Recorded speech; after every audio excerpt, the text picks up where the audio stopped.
Đây này vừa đúng không? Ừ.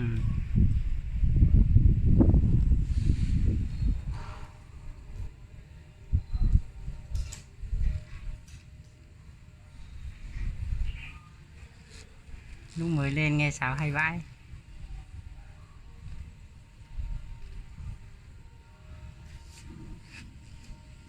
Ui chớp. Quay lên lên tí vào. Tối rồi khó.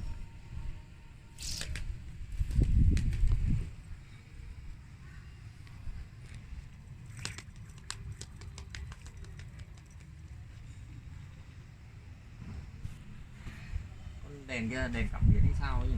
Ừ. Ui, một phút này.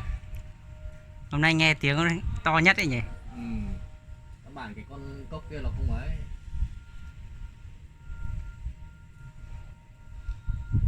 Ui, cửa dây nó kêu ấy.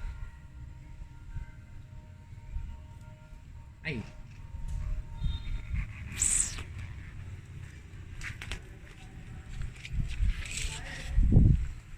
Căng lắm. Căng đét luôn.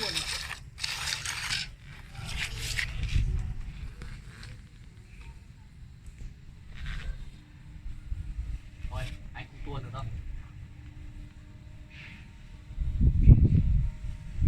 Đang cơn đằng Tây. Gió này như gió rông. Chết rồi, chết rồi.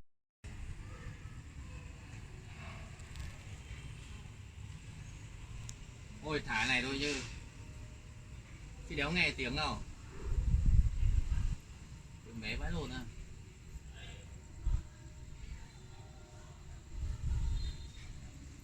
Nhiều phết đấy.